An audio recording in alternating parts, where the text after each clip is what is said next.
welcome to Today in Space. This week we're doing a segment of People of Science where we talk to people who work in science, live science in their daily lives, and we talk about where that started, where the passion, the spark, the flame happened early on to bring them to go through the gauntlet of the scientific method, and especially business. And this week we're very, very lucky to have Ed and Alex from Machina Labs.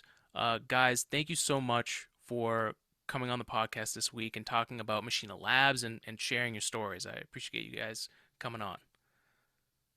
Thanks for having us. No, we're excited for this conversation. Absolutely. So let's get into it, guys. Introduce yourselves. Tell us a little bit about who you are, and then like what got you guys into science and engineering and all the stuff you guys are doing. Happy to go. Happy to start. I come from engineering background. Since I was a kid, I was always into making things, fiddling with things. I went to almost a boarding school that had a lot of focus on shop. So from early days, I learned a lot about carpentry, manipulating things with metals. I remember back when we were in middle school, we would make these metal pieces that, like it was a bottle opener or, little statues of sharks. I remember we would build. So lots of focus when I was in that school was on shop. And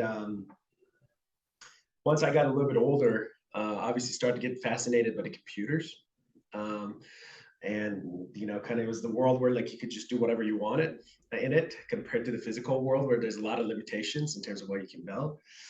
And ended up going to school for computer engineering. But when I was in school, I was always, wanted an excuse to get out of school, right? I left the school. I started my undergrad in 2004, but I left. It took me 8-9 years before I graduated because I left the school so many times to work at different companies. I left the school once to go work for Microsoft for a couple of years, then did the same thing with Google. And really started to get exposed to a lot of early machine learning products that were out there. When I was at Google, I was working on ads pipeline, which was, I think at the time, the only commercial machine learning product that I knew about. And but always still had that passion for physical stuff and building things, which made me kind of leave grad school and accept a job and have to pay that what Google was offering at the time to join SpaceX. Awesome. I started when I worked at SpaceX. This is back in 2012. Even though SpaceX had still quite a number of employees, but still was running like a startup, right? So you could work on different parts of the stack, from software that controls machinery and shop floor to flight software. As a software engineer. So it was very, very exciting and a good experience for me back then. That's when I started to kind of like develop the passion for both like combining computers and physical stuff and manufacturing. But also at the same time, I had a lot of like hobbies around kind of building things. I was apprenticing at the shop in Pomona that we were making like sheet panels for hot rods at the same time. And then, that's kind of where was the convergence of where I am here today in terms of like, software, robotics, and kind of building things. That's where it started. It kind of started at SpaceX, where they all came together. Yeah, so I mean, growing up, I was always sort of fascinated with like building things too. If I think back, I was trying to make like skateboard ramps out of wood. I was making like bird houses and, random things like that. And then in high school, physics was by far the most interesting subject to me.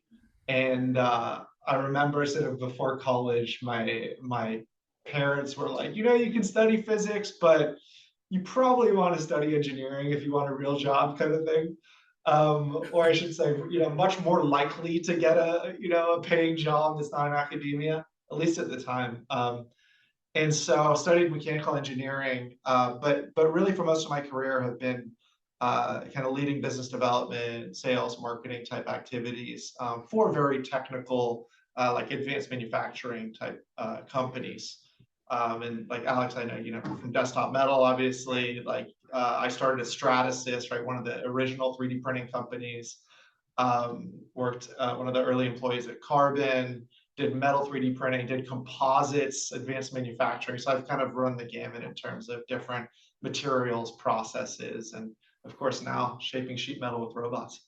Yeah, it's crazy, guys. Like, and at first, because Alex, I know you from the 3D printing side of things. Like, as I started to learn more about what you guys are doing, it's this crazy combination of AI and robotics for sheet metal forming. Can you guys give us like a not a pitch, but like a brief summary of what you guys are trying to do?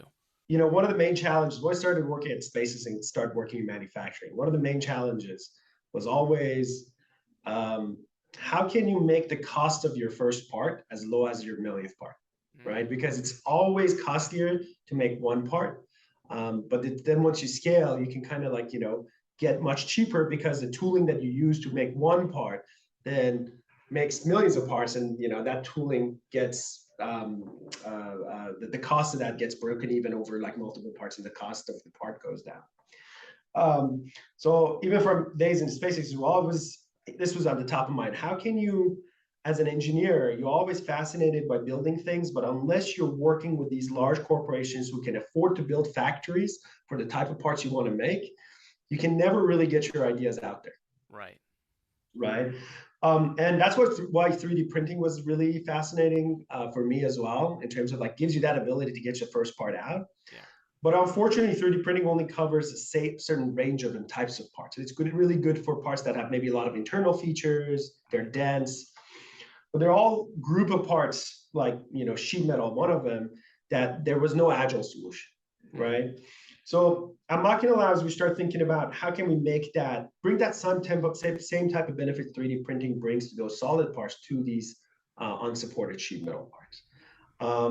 And because I was working, like I said, as an apprentice in a lot of sheet shaping shop, I was like, well, we are doing this with our hands in these sheet shaping shops. Like we can form these sheets from flat sheet into complex shapes, but it's a lot of craft and creativity that goes into it and how to process the metal incrementally with hammers and things like that to get it to that shape. So what we're trying to do at Machina is really replicating what that craftsman does, what the sheet shaper does, but with robots, right? How can I incrementally deform the sheet step by step and get it to the final geometry? And that's where you need to have very good controls and robotics in place, but you also need to replicate what's happening in the mind of the craftsman. Yeah. And that's where the AI piece comes into play. What are the models of the material can you build the same way a craftsman has in his head that allows you to go through the steps of the process and get a part by the end that's very accurate? And that's what basically our robots do. They deform slowly. There's two robots on two sides of a sheet that come in and deform the sheet very incrementally, like, you know, like a potter does with their fingers when they're forming a clay mold, Right. into a geometry that is slowly becomes the final part. And you can find this on YouTube. I was just gonna say you can find this on YouTube. You may want to, you know, cut it into the edit. Yeah, absolutely. We'll definitely, we've got some stuff here that we can add to show you guys the process that's happening, and it really is. I mean, it's a manipulation of atoms, really, what you guys are doing in a way that's going to provide the best part possible. And like from a 3D printing perspective, definitely one of the challenges is, especially when using metal, and especially in aerospace and defense, which you guys, from what I understand, is your biggest customers. Like there are such high standards for metallurgy and for microstructures that sometimes 3D printing, it's just too early and there hasn't been enough tests. It's very expensive, even if you get the part done, to really qualify it. So what you guys are doing with sheet metal, it kind of blows me away, really. I've heard titanium, and I saw some INVAR, and you've got some amazing stuff here on the desk for us who are watching here on YouTube. Could you guys talk a little bit more about the metals that you're working with and like what people are looking for? Yeah, sure. So yeah, we can kind of point out a couple things on the table here. So this is actually a wheel well housing. This would be in a car. And you can see I don't know how the camera's angled, but this is actually what we form. I'll kind of pick it up here a little bit. So this is actually what we form. You know, similar to 3D printing, we have a sort of our support structure, which we call skirt. So we have to connect the shape to the sheet. And so that's what we form. And then the robots also trim this part out. Oh, wow. And you can see how shiny it is. It's also been finished. We're working on automating things like that too. Right now, that was done manually. Wow. But this is aluminum, lots of applications, obviously in automotive, but also in aerospace, doing all sorts of different steels, titanium, like we mentioned, INVAR for tooling, more exotic alloys, Inconel alloys, niobium. Yeah, refractory alloys, some of these alloys like refractories has a lot of out of space applications, high temperature out of space application. They're not good with printing, they're not good with welding, but they're really good with deformation. They actually have a lot of elongation in them. But traditionally it doesn't make sense for one nozzle extension for a rocket to build a die, or it's going to be very expensive. So those are some of the alloys that also we enable. That's actually a niobium alloy that we formed. Oh, wow. That's crazy. So I just and if folks don't know a lot about what I do during my day job, but you know, I work with a lot of metals, and you know, my job really is like helping people be successful throughout the whole process. You've got this idea, but I'm there, and the reality is the rubber hits the road. Like, is this possible, and what went wrong, and how do we fix it? And for me, I learned that, especially in just the manufacturing industry, but especially in additive, and I would say robotics too, but I'd love your guys' input. Your background in manufacturing and actually making things, it seems like that's an extremely valuable tool and mindset and experience for you guys to push the bounds of what you're doing with robotics and AI. Does that ring true? That is true. Yeah, I think it's kind of interesting. Like you said, the manufacturing world is not as clear cut as like some of the other disciplines of engineering is, Mm, right? When I remember when I was at SpaceX, like you kind of do whatever you need to do to kind of build the part that you need to get. yeah. And that means a lot of times, it's a lot of craftsmanship that goes into it. It's a lot of personally, like this person paid a lot of attention to detail to get this part done. And I think that translates into building our systems as well, right? Not only from like um, what kind of heuristics we have around the process or our team has around the process because they have manually done that before, Mm, to also working with the customers and help them guide, like you do also in your job, help them guide through like, okay, what makes sense for you to do, what things you need to pay attention to make sure you get your parts at the end of the day. Yeah, I mean, I think of manufacturing is like one of the most just pure, like pragmatic kind of disciplines. Like since the beginning of time, right? It was all hmm about like, how do we make shelter? How do we make tools? How do we make weapons? And it was it was literally survival, right? And now it's just sort of like, it's about solving problems. It's about doing so efficiently, mm, cost effectively, and you can do some pretty creative things at low volumes, but in order to make it scale, as yeah. I think a lot of 3D printing's learned the hard way, it has to be efficient. It has to be really efficient. Right. And to me, manufacturing is like, how do you find that efficiency, that repeatability, Mm. to make something really valuable? Yeah, and I'm not sure if, and maybe you guys had a different experience, but the engineering class, like your degree, I don't know if that is really taught that well, and it's very like this is what would happen perfectly, and the manufacturing side of things, you learn quick that's not the case. I think like like thinking back to school, like I don't know, maybe 10% of like what I learned in engineering is really directly applicable. Mm, Uh, I don't know, just earlier today we were thinking about like, oh, if we wanted to double the stiffness of this sheet, how would I need to increase the thickness? Right. And like those sort of simple equations, like there are some foundational things there that are really important to learn. mm, But yeah, a lot of it's just learned in practice. Yeah, and especially with manufacturing, I think, obviously I'm more involved with the lower volumes, and I think there's so much tricks that you need to kind of yeah. learn over time.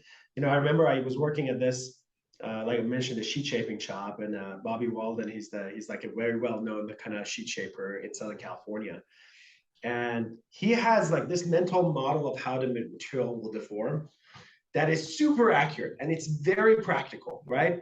But like none of it sounds like science, Yeah. right? Yeah. Like he comes to you and says, "Oh, sheet does three things: it bends, it stretches, and it shrinks."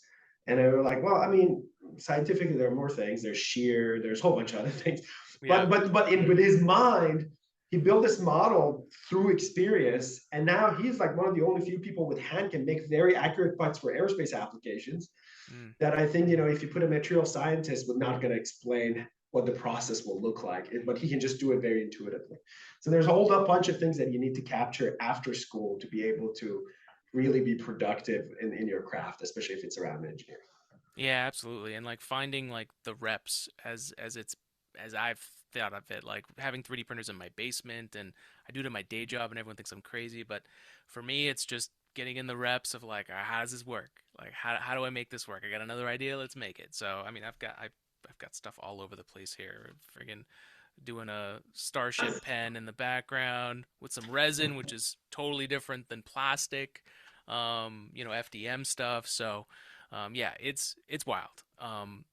But it's interesting. My experience, I worked in a injection molding shop in Connecticut, Westminster Tool, and I was one of the things I was working on was their aerospace R&D. We were doing a lot of resin applications and composite tooling, but the other thing I was tasked with was helping like reinvigorate their mentorship program so that people could learn the craft like they used to back in the apprenticeship program. So we were kind of rebuilding that book that everyone had that they would sign and they would go with their master and they would learn the next thing, and when they were done they were a tool maker. And there's definitely the same type of thing with like it's not science but they know it. So in that vein, with you guys using AI, um, how are you guys training that? Do you have like the equivalent of tool makers, of blacksmiths, that this knowledge is getting passed on? Is it your guys' knowledge that you're imparting as you learn? How does that work for you guys? And the way that works is mostly through capturing data, Mm, right? So obviously, like we cannot really capture heuristics. At least some people maybe do it. We haven't found a good way to capture heuristics. But what we can do is capture the data. And I think one of the main reasons that we architected this our cell the way it is right now, which is kind of these robots and it's very open, is that so that we can incorporate all the sensors we need from like capturing the force and torque during the process at the end effector, mm, capturing the amount of deflection you see in the robots with different sensors, mm. and be able to almost create this digital twin of the process for every step of the way, being able to like scan the same robots to scan the sheet at any step of the process to give you what the deformation look like. Interesting. And then using that data to start building models where it allows you to tell you if you lose these set of process parameters, this is the type of a part you get. These are the type of tolerances you will end up with. Mm, And then starting using those models that we built based on this data to predict what really going to happen. And then reverse engineer to start with the right process parameters to get the right product in the end, not right part with the right tolerances. But really comes down to architecting your system so you can capture as much data as you can so they can model the system. You know, traditionally folks used to do these type of work with simulation, mm. physics-based simulation. The challenge with physics-based simulation is that it's slow, first of all. Like, you know, I remember early days, we tried to simulate our process with the current commercial packages using physics-based simulation. A part that would take 15 minutes to form would take a week on a machine to simulate. And this was Whoa. like relatively beefy machines, right? And at the end of the day, it wasn't really accurate either because there's so Right. many assumptions that goes into that. So, and that's what kind of like started to have that seed of like, how can you model this process without physics-based simulation? If I have the data, can I just do a black box model of inputs and outputs? And if you have enough data, you can kind of trade them. That's crazy. So the robots are learning essentially. It's like while they process, they're gathering data. So what do you guys like you mentioned data that you're gathering, you mentioned like scanning. Could you tell us a little bit more about the things that are gathering data for you guys? Yeah. So at every step of the process, I mean, like we kind of add more to it until Mm, we it's early on is like gather as much as you can, and then you start selectively kind of remove the stuff you don't need, and make your cell cheaper. So, we gather from forces of the process. We gather deformation of the sheet, data around deformation of the sheet. We gather data around how noodly our robots are, how much deflection they're getting in each poses. Because it's kind of funny. You see these giant robots, they're applying the weight of a truck at their tip of the forming end effector. Yeah. And that means that they're actually significantly deflecting, like sometimes few millimeters. And Oh, now you have to adjust for that, right? You need to say, right. okay, under this amount of force, you need to actually adjust by this much to still stay accurate.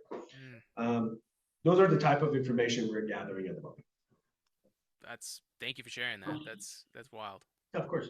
Let's take a break from our conversation in this episode to talk about one of our sponsors, Manscaped. And Manscaped is offering 20% to our listeners, 20% off and free shipping for anything in the Manscaped store. The thing that we're talking about now and that I'm using currently is the Beard Hedger and the Beard Hedger Pro Kit that Manscaped sent me. So I have been growing out my beard and actually taking it seriously. I am Greek, I grow hair really fast. So obviously I love the Lawnmower 4.0 because it was just a solid tool that could cut hair, very thick hair, and it grows fast. So for a beard, it would just always kind of get crazy and long, and I would always just end up using one blade cover length because I couldn't find the rest of them, right? And if I lost that one blade that was the right height, the whole razor basically had to go in the trash, but not the Beard Hedger.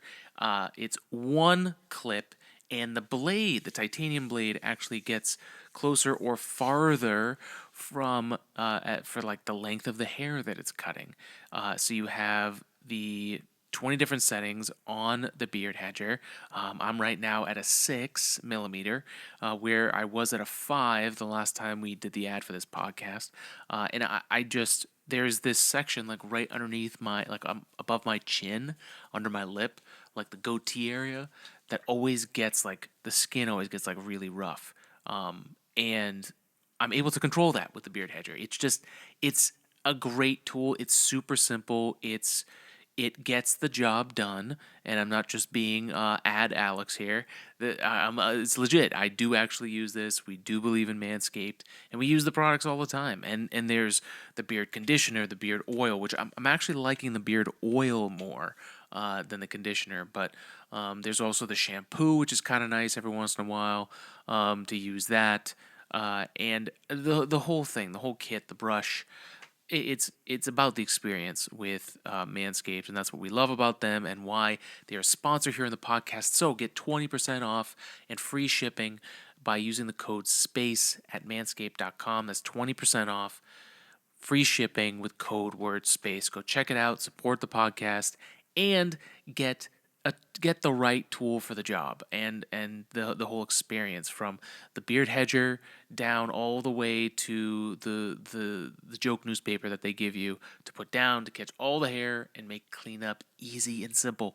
It's the whole package. So manscaped.com, 20% off and free shipping by using code word SPACE.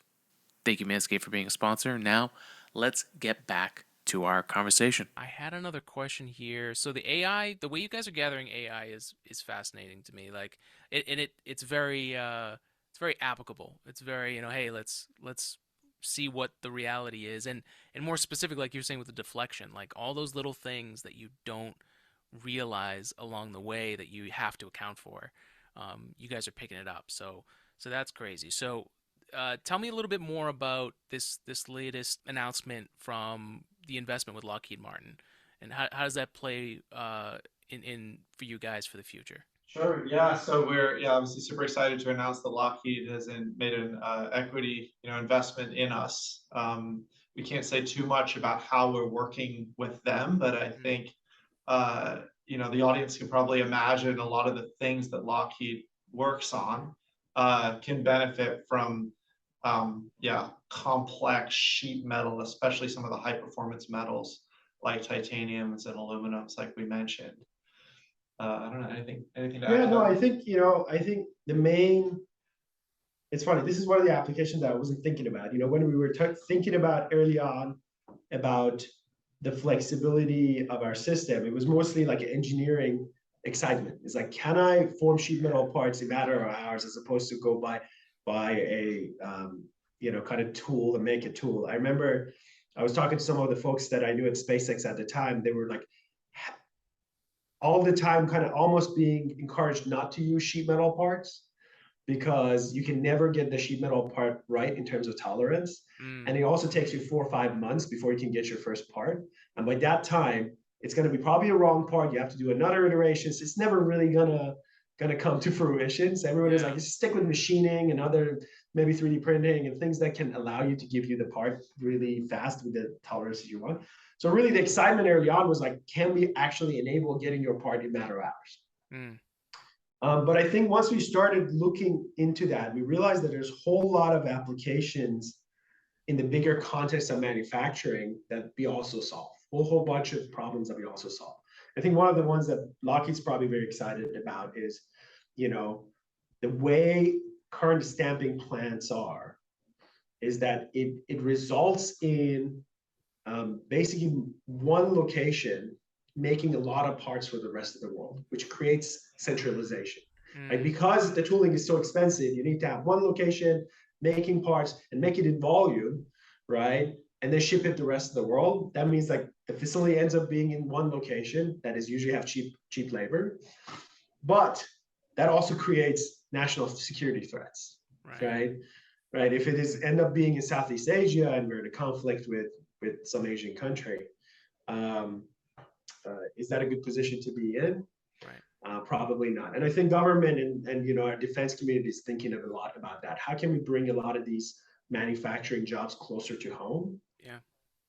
And what would that look like? Does it look like, again, same as how it looked like in 50s and 40s and 60s? Right. Probably not. We need to start thinking about what are the new technologies that allows us to kind of compete in the world scene, but also like have it more on the United States soil.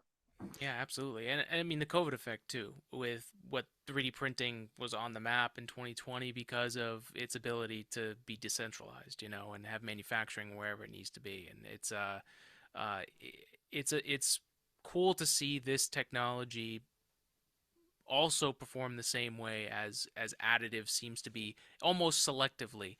What you guys are doing with sheet metal and robotic arms is just like it changes a lot of the game of manufacturing, and I'm excited because having worked in manufacturing in the United States, like the more tools we can give people to manufacture where they are, I mean, the better as a people I think we're going to be.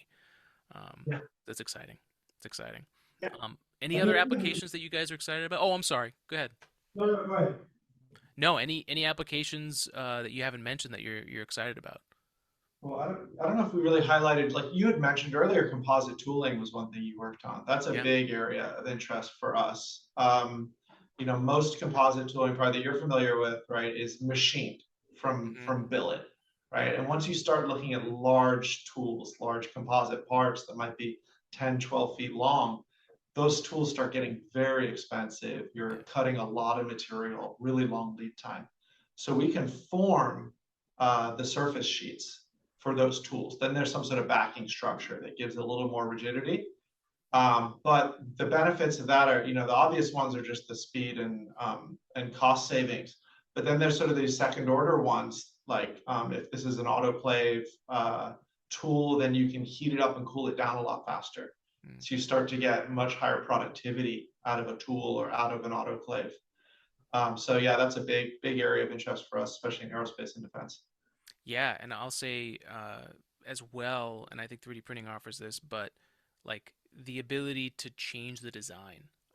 There's so much locked in design that happens with the traditional, subtractive manufacturing, especially with tooling, that and with how fast you guys are learning, and I think the whole world is learning, right? In any science field, like you're gonna in 6 months it's gonna be obsolete because you've learned so much about it in practice. So what you guys are able to do adaptively, or even like test an idea before you put the money into the final thing, I think is huge. Yeah, for sure. And I think in the area of composite tooling, a lot of customers with the, kind of VTOLs getting a lot of, kind of attention.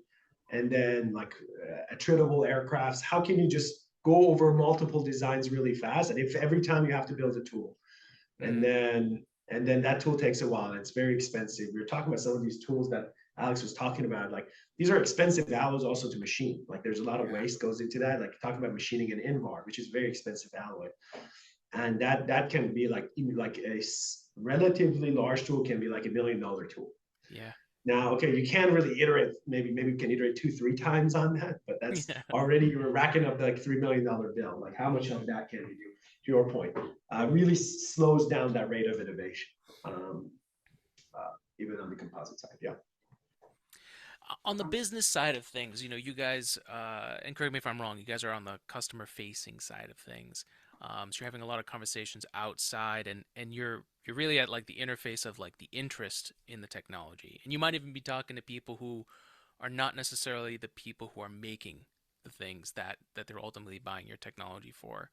Um, are there any challenges you're seeing with like older mindsets that in that process you have to kind of break down as there's interest in it that helps with the expectations going forward of what they ultimately get? Fortunately, there's been so much interest in what we're doing that we tend to attract the more innovative kind of technology enthusiasts, I would say. So most of our conversations are with the people that are really looking for new tech, new advantages. They're looking to do things in new ways. And then, we will find during the kind of business development sales process that a lot of the sort of, I don't know, tend to be older, but like the really experts in conventional manufacturing get pulled into the conversation. There certainly is a bit more convincing there. There's certainly a bit more risk aversion there. But like you mentioned before, the fact that we're using off-the-shelf materials that are very well understood, and that stamping has been around forever, and that's very well understood. And yes, we're deforming the material in a slightly different way, but the physics are not totally different. I think that does give us a big kind of leg up. But yeah, any new process, there's a lot of risk aversion and just sort of like entrenched, I don't know, interests, like incentive systems of people want to keep promoting what they are good at and what they know, especially when you're talking about critical industries and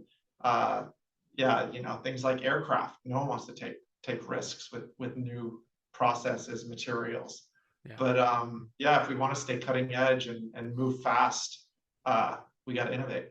Yeah, absolutely. And it's great to hear that you guys are in the aerospace and defense field, providing the U.S. with such a higher tech ability, because we were talking with our friends at Embedded Ventures, Jordan Noon.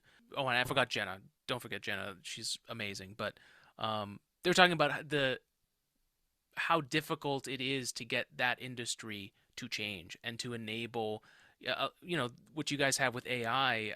I'm sure there's a lot of questions about security and all that stuff. Since you guys have kind of entered that field, what are you seeing? Are you seeing a change in that mindset, or is there still that struggle of finding that balance? Yeah, I think there's definitely a change happening. I think thanks to additive, a lot of folks are now open to the idea of like, these are software defined systems, and that means the software needs to get upgraded, needs to have access to the data. We're like talking with like some government entities where they're like, well, this cannot really connect to the internet or connect to any external networks. And they were like, okay, like then it's just very hard to make this work. Yeah. Right. You cannot make it, we cannot support it. So there's a lot of discussions that we're having, but I think before it was just like a no. Now it's like, okay, how can we make this work? Right. It might be a little bit more challenging. Like, how can we make this work? Because also the need has become and the pain has become bigger. Right. Yeah. I think one main challenge that I have noticed a lot is, and this is something I think um, uh, you know, I guess what I mean is that manufacturing technologies, especially if the older they are, people have been able to, sorry, people have been create interfaces around old manufacturing technologies in terms of requirements and tolerances, right? Mhm. And we can get very close to those things, but I think really uh, that in order for some of these new technologies to become adopted, people need to think a little bit more holistically. Mm. Instead of thinking about, okay, how can I replace, change the stamping and drop sheet forming in there with robots? Think about, okay, how can I actually take advantage of sheet forming's capabilities and things that provide even in addition, like above what a stamping provides, to make even a better product Mm. and rethink those interfaces. And I think, our job is to make the interfaces as much as possible close to stamping, but I think I would love to see more on the design side, folks thinking about how they can really take this application and this technology and come up with parts and designs that takes advantage of its benefits. I think it's the same thing with the 3D printing. But I think more people are open to do that now. That's great to hear. Yeah. And I'm sure that's exciting on the business development side of things. I'm sure there's a lot of opportunities coming in for that kind of thing. Sure. Yeah, Awesome. especially on newer application. I think with like all the new companies who are focusing on space, all the new companies who are focusing on electrification, these folks are now Mm. open to try things in a different way, Right. right? Because they need to compete, and everything that can give them a little bit more advantage to compete with the traditional players, Mm. they're willing to try and take advantage. So Yeah. I think that's a big kind of like sale win in our sale. Mm. Yeah, and everything getting more expensive with the way things have been the last, 2 years. It's yeah, that I think drives the survival up a little bit to try some stuff that works. Um, let's switch it up a little bit. Tell me about the journey of the company and the organism that is Machina Labs. Tell me a little bit more about that journey and where you guys are at. Yeah, I think we started thinking about the concept and idea back in 2018 with my co-founder Babak, who's also a material scientist. Um, and obviously early days, it was very important to have folks who are on board with the mission and vision, what we're trying to do, folks who have experienced the challenge of making parts in other companies, and they're starting to think about how we can do things in a different way. I think we co-founded the company in 2019, and since day one of the main things that like I think is unique to Machina and maybe not so much with some of the other manufacturing companies is since day one we're like, okay, we're not going to do R&D unless it's on customer part, Hmm. right? So we're like, who's the customer that we're working with? What is their application? We're going to develop the application with that part in mind the whole time. So we're Hmm. never going to start getting into this paradigm of like, let's run a whole bunch of tests for the sake of running tests and learning the process a little bit better. So that was one of the things that's still very strong at Machina. We still kind of like, sometimes we get parts from really reputable places and we're like, we're going to figure things out with this part and we're going to ship it, right? And we have done that to this day. But it was a good thing because since day one, we started having revenue, right? Hmm. Even when we were doing R&D in the early phases. That's huge. Uh, and now we're getting to a point where the team is more than 45, 50 people.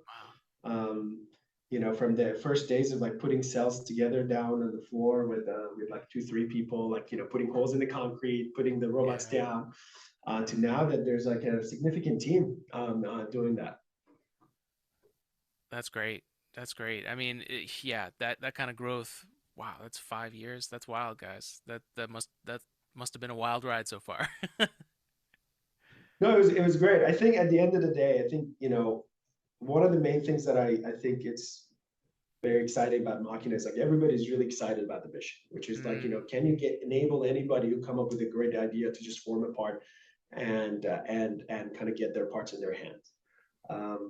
And that just fuels every day, Yeah. like everybody in the company is excited to do that every day, which is very inspiring, even for me, having been here for like 3, 4 years now. Yeah, and I mean, that's excitement of a startup, right? Like that it definitely takes a certain person that likes that. You know, life is stressful, so like you got to find your stress. And there's definitely people that are like, hey, this is exciting. I'm never bored, and you know, I wanna change things up, and that's definitely the Yeah. startup life. Yeah. Yeah, this kind of reminds me of a story. Very early days. This one we were making a part for one of the, kind of popular aerospace companies. And at the time, we didn't have proper controls in place. We Mm. knew what the control rules need to be, but we didn't have proper controls. And these parts were long. It would take a few hours, and they have 5 or 6 of them. So it would like, and we really were in crunch time to deliver these parts.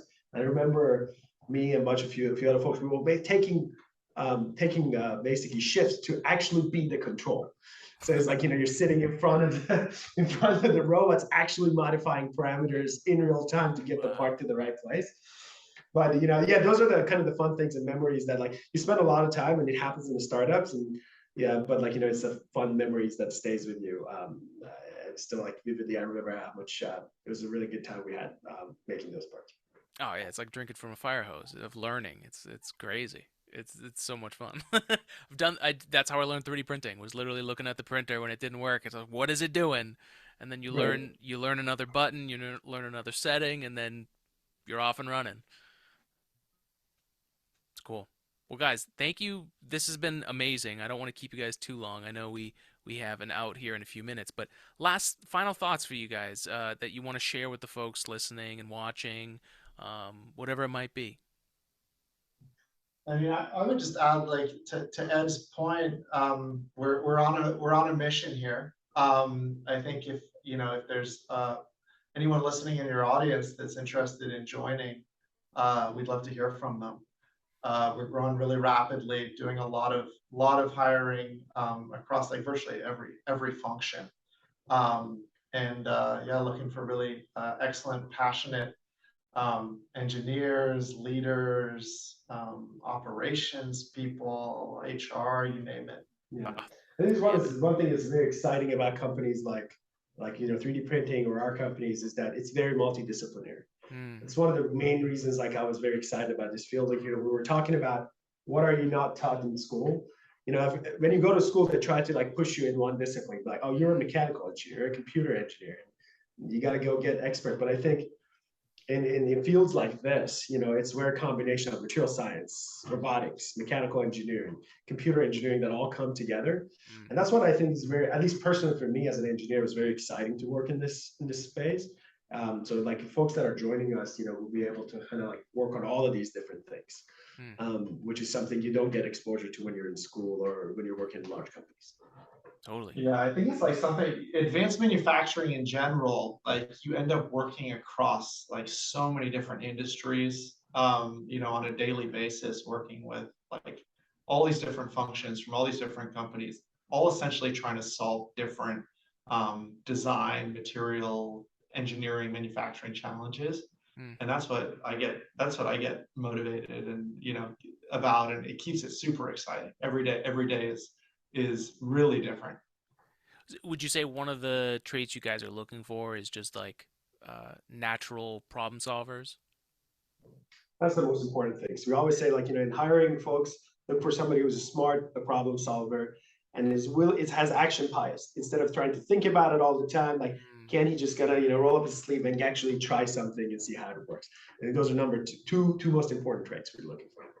Ah, that's awesome, guys. I appreciate it. Where can they reach out? Is there a website? Is there a place you guys post the jobs? LinkedIn? Yeah, so Machina Lab, MACHINALABS is our website. They can find us on LinkedIn, Twitter, all the usual places. And then I guess if you can shoot us an email, info@machinalabs.ai. You heard it here, folks. If you guys are interested in what Machina Labs is doing, obviously reach out. Make sure to follow them wherever they are. Obviously, they can't talk about everything they're doing due to the nature of the job you guys are doing, and that's manufacturing for a lot of this stuff, especially space. But there's a lot we're excited to keep following for you guys. So, thank you both for coming on. I really really do appreciate it.